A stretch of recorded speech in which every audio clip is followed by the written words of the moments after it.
আসসালামু আলাইকুম। আজকের গল্প দাশুর খ্যাপামি। সুকুমার রায়। স্কুলের ছুটির দিন। স্কুলের পরেই ছাত্র সমিতির অধিবেশন হবে। তাতে ছেলেরা মিলে অভিনয় করবে। দাশুর ভারী ইচ্ছে ছিল সেও একটা কিছু অভিনয় করে। একে ওকে দিয়ে সে অনেক সুপারিশ করিয়াছিল, কিন্তু আমরা সবাই কোমর বেঁধে বললাম সে কিছুতেই হবে না। সেই তো গতবার যখন আমাদের অভিনয় হয়েছিল, তাতে দাশু সেনাপতি সেজেছিল। সেবার সে অভিনয়টা একেবারে মাটি করে দিয়েছিল। যখন ত্রিচুরের গুপ্তচর সেনাপতির সঙ্গে ঝগড়া করে তাকে দণ্ডযুদ্ধে আহ্বান করে বলল, সাহস থাকিলে খোলো তলোয়ার, দাশু তখন তবে আয় সম্মুখ সমরে বলে তখনই তলোয়ার খুলবার কথা। কিন্তু দাশুটা আনাড়ির মতো টানাটানি করতে গিয়ে তলোয়ার তো খুলতেই পারল না। মাছ থেকে ঘাবড়ে গিয়ে কথাগুলোও বলতে ভুলে গেল। তাই দেখে গুপ্তচর আবার খোলো তলোয়ার বলে হুঙ্কার দিয়ে উঠল। দাশুটা এমনই বোকা যে অমনি দাঁড়া, দেখছিস না বাকলস আটকে গেছে বলে চেঁচিয়ে তাকে এক ধমক দিয়ে উঠল। ভাগ্যিস আমি তাড়াতাড়ি তলোয়ার খুলে দিলাম, তা না হলে ওইখানেই অভিনয় বন্ধ হয়ে যেত। তারপর শেষের দিকে রাজা যখন জিজ্ঞেস করলেন, কি বা চাও পুরস্কার, কহ সেনাপতি, তখন দাশুর বলবার কথা ছিল, নিত্যকাল থাকে যেন রাজপদে মতি।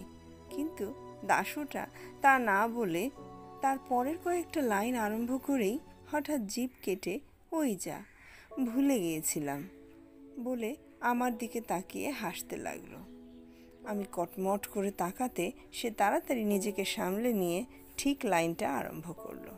তাই এবারে তার নাম হতেই আমরা জোর করে বলে উঠলাম, না, সে কিছুতেই হবে না।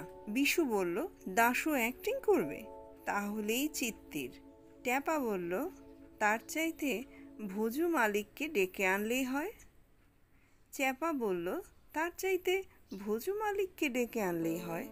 দাশু বেচারা প্রথমে খুব মিনতি করলো, তারপর চটে উঠল, তারপর কেমন যেন মুষড়ে গিয়ে মুখ হাঁড়ি করে বসে রইল। যে কয়দিন আমাদের তালিম চলছিল, দাশু রোজ এসে চুপি করে হলের এক কোনায় বসে আমাদের অভিনয় শুনত। ছুটির কয়েকদিন আগে থেকে দেখি 4th ক্লাসের ছাত্র গণেশার সঙ্গে দাশুর ভারী ভাব হয়ে গেছে। গণেশা ছেলে মানুষ, কিন্তু সে চমৎকার আবৃত্তি করতে পারে, তাই তাকে দেবদূতের পাঠ দেয়া হয়েছে।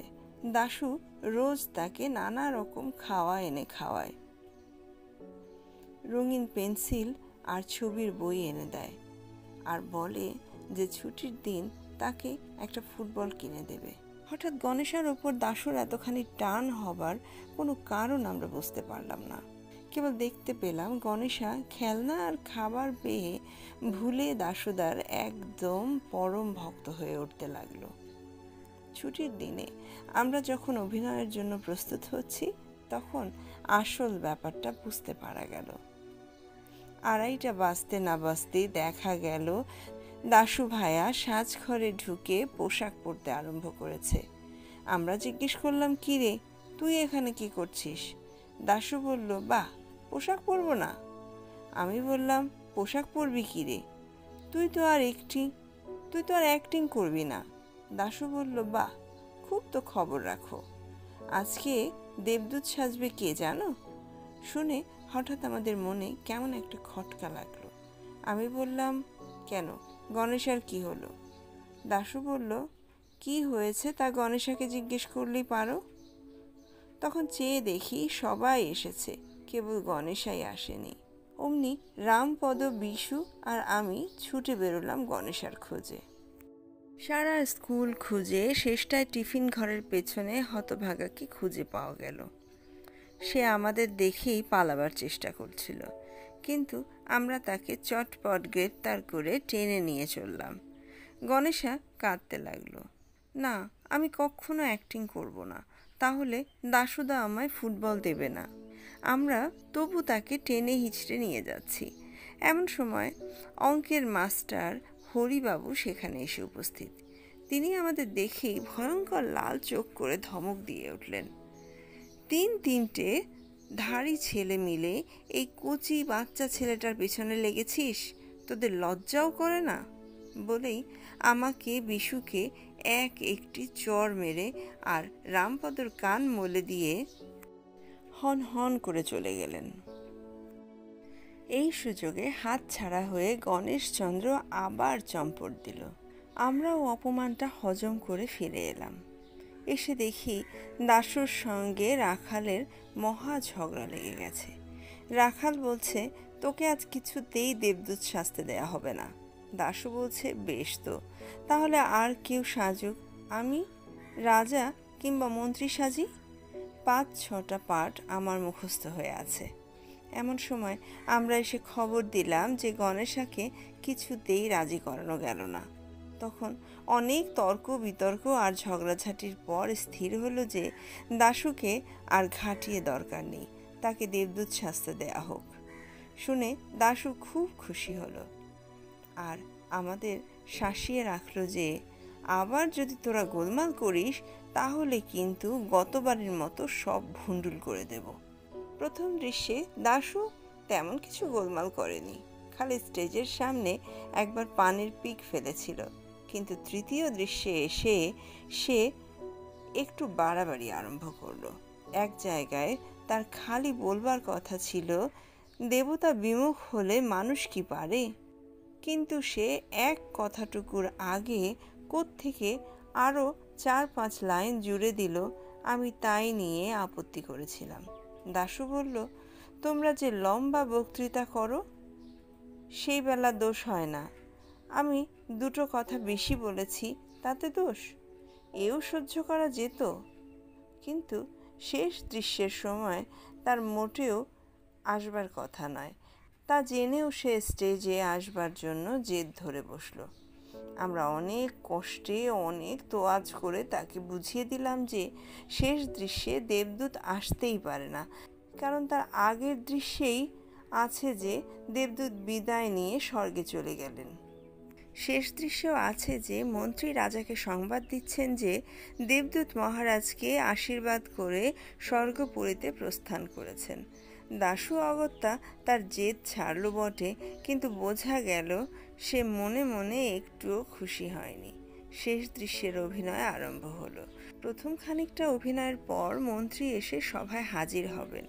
এ কথা সে কথার পর তিনি রাজাকে সংবাদ দিলেন, বারবার মহারাজে আশীষ করিয়া দেবদূত চলে গেল স্বর্গ অভিমুখে। বলিতে বলিতেই হঠাৎ কোত্থেকে আবার সে এসেছে ফিরিয়া বলে এক গাল হাসিতে হাসিতে দাশু একেবারে সামনে এসে উপস্থিত। হঠাৎ এই রকম বাধা পেয়ে মন্ত্রী তার বক্তৃতার খেই হারিয়ে ফেলল। আমরাও সকলে কিরকম যেন ঘাবড়িয়ে গেলাম। অভিনয় হঠাৎ বন্ধ হবার জোগাড় হয়ে গেল।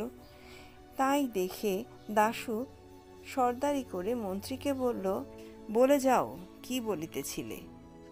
তাতে মন্ত্রী আরও কেমন ঘাবড়িয়ে গেল। রাখাল প্রতিহারী সেজেছিল। দাশুকে কি যেন বলবার জন্য যেই একটু এগিয়ে গেল, অমনি দাশু চেয়েছিল জোর করে ঠেকাতে, আমার এই হতভাগা বলে এক চাটি মেরে তার মাথার পাগড়ি ফেলে দিল। ফেলে দিয়েই সে রাজার শেষ বক্তৃতাটা, এ রাজ্যে নাহি রবে হিংসা অত্যাচার, নাহি রবে দরিদ্র যাতনা ইত্যাদি নিজেই গড়গড় করে বলে গিয়ে যাও সবে নিজ নিজ কাজে বলে অভিনয় শেষ করে দিল। আমরা কি করব বুঝতে না পেরে সব বোকার মতো হাঁ করে তাকিয়ে রইলাম। ওদিকে ঢং করে ঘন্টা বেজে উঠল আর ঝুপ করে পর্দাটাও নেমে গেল। আমরা সব রেগে মেগে লাল হয়ে দাশুকে তেড়ে ধরতে বললাম, হতভাগা, দেখ দেখি সব মাটি করলি, অর্ধেক কথাই বলা হলো না। দাশু বলল, বাহ, তোমরা কেউ কিছু বলছো না দেখেই তো আমি তাড়াতাড়ি যা মনে ছিল সেগুলোই বলে দিলাম, তা না হলে তো আরও সব মাটি হয়ে যেত। তুই কেন মাঝখানে এসে গোল বাঁধিয়ে দিলি? তাই তো সব ঘুলিয়ে গেল। দাশু বলল, রাখাল কেন বলেছিল যে আমায় জোর করে আটকিয়ে রাখবে? তাছাড়া তোমরা কেন আমায় গোড়া থেকে নিতে চাচ্ছিলে না আর ঠাট্টা করছিলে? আর রামপদ কেন বারবার আমার দিকে কটমট করে তাকাচ্ছিল? রামপদ বলল, ওকে ধরে ঘা দু চার লাগিয়ে দে। দাশু বলল, লাগাও না, দেখবে আমি এক্ষুনি চেঁচিয়ে সকলকে হাজির করি কিনা। গল্পটি এখানেই শেষ হলো। নিয়ে আসবো নতুন আরেকটি গল্প। ততক্ষণ সাথে থাকুন। ধন্যবাদ।